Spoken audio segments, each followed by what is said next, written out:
जय हिंद दोस्तों। राहुल गांधी की भारत जोड़ो यात्रा हरियाणा में है और जबरदस्त हरियाणा के अंदर जन समर्थन उनको मिला है। जन समर्थन की बात नहीं है दोस्तों, जन समर्थन के साथ साथ कह सकते हैं कि राहुल गांधी ने अग्निवीर के मुद्दे को जबरदस्त तरीके से वहां पे भुनाया है। उन्होंने साफ तौर पे कहा है कि किस प्रकार से 4 बजे उठकर देश का युवा सेना में भर्ती होने की कोशिश करता है और 15 से 20 साल नौकरी करता था, पेंशन मिलती थी, परिवार चलता था। लेकिन अब मोदी सरकार ने फैसला किया कि 4 साल सेवा करेगा और उसके बाद उसे घर भेज दिया जाएगा।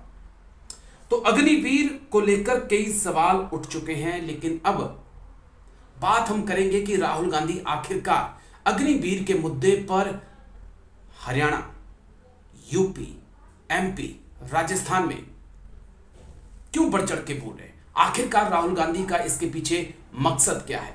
क्या अग्निवीर ही मकसद है या इसके पीछे कुछ और भी मकसद है? वो तमाम जानकारियां मैं आपको दूंगा, लेकिन उससे पहले आप जरा राहुल गांधी को सुनिए क्या कुछ उनकी तरफ से कहा गया है। जो सैनिक को तैयार करने में 5, 10, 15 साल लगते हैं, मिसाइल चलाने में, रॉकेट चलाने में, हथियार को ठीक से चलाने में जो टाइम लगता है उसको भूल जाइए। सिर्फ 6 महीने की ट्रेनिंग की जरूरत है। 4 साल बाद घर वापसी। तो ये वायदे नरेंद्र मोदी जी ने और बीजेपी ने तोड़े हैं। जब मैं ये बात उठाता हूं तो कहते हैं मैं सेना के विरोध बात कर रहा हूं। मैंने बोला था प्रेस के मित्र हैं, ये भी उनकी बात करते हैं कि देखो भैया,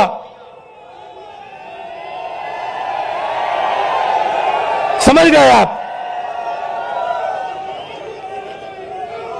मैं सेना की बात उठा रहा हूं। मैं कह रहा हूं कि 15 साल आप सर्विस देते थे, 80,000 युवाओं को देते थे,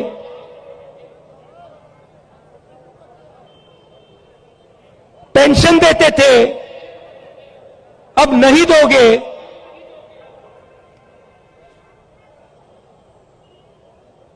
पहले ट्रेनिंग देते थे, सालों के लिए ट्रेनिंग देते थे, अब 6 महीने की ट्रेनिंग दोगे। अग्निवीर योजना वो लाए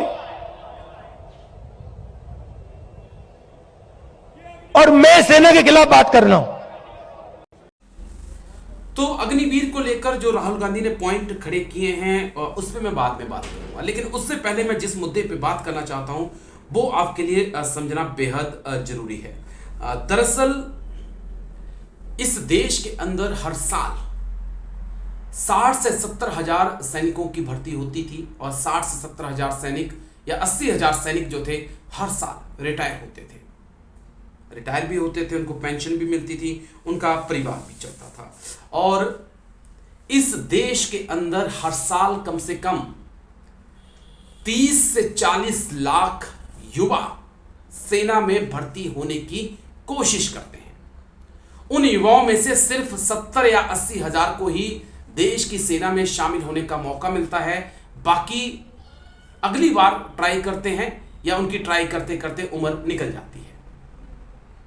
आप बोलेंगे कि इसका राहुल गांधी से क्या लेना देना है और देश की राजनीति से क्या लेना देना है? दोस्तों, सच्चाई यही है कि भारत युवाओं का देश है।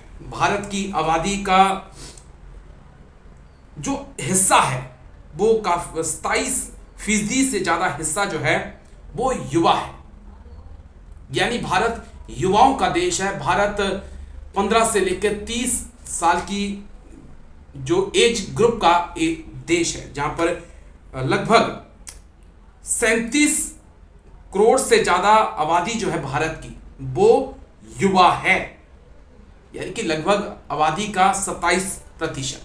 अब सवाल यहां से खड़ा हो जाता है, इन 37 करोड़ में से लगभग ज्यादा नहीं तो 1 करोड़ तो लोग हैं जो देश की सेना में जाने का सपना रखते हैं या सुबह सुबह उठकर जो दौड़ते हैं उनका सपना होता है कि वो भारतीय सेना की वर्दी पहने। तो क्या इन युवाओं को ही टारगेट करने का राहुल गांधी का इरादा है? क्योंकि देखिए युवा किस प्रकार से अग्निवीर से नाराज थे वो आपने तमाम तस्वीरें देखी होंगी।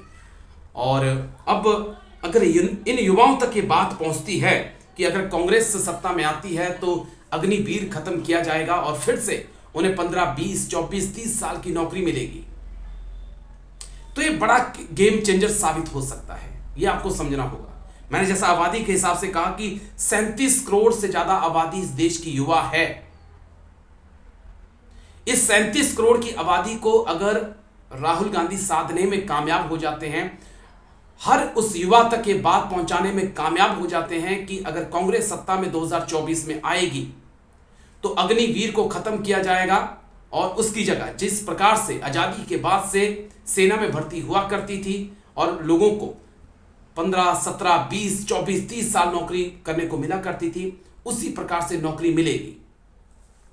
तो यकीनन मानिए कि बड़ा खेल जो है 2024 में हो सकता है। और राहुल गांधी, प्रियंका गांधी वाड्रा की लगातार यही कोशिश है। आपको ये जानना बहुत जरूरी होगा कि एमपी की बात करें, राजस्थान की बात करें, हरियाणा की बात करें, आगे हिमाचल की बात करें, जम्मू कश्मीर की बात करें, यूपी की बात करें, ये वो प्रदेश हैं जहां सबसे ज्यादा सैनिक इस देश की सेना में शामिल होते हैं, जहां 4 बजे उठकर युवा दौड़ना शुरू कर देते हैं इस सपने के साथ कि उन्होंने सेना में शामिल होना है।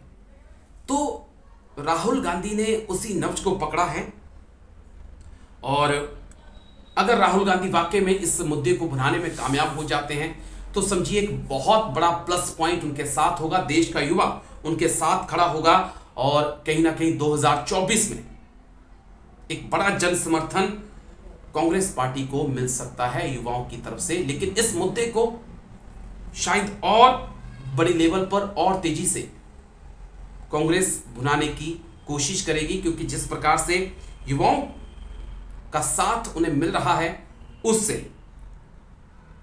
कहीं ना कहीं अग्निवीर का मुद्दा जो है एक बड़ी परेशानी 2024 में बीजेपी के सामने खड़ी कर सकता है।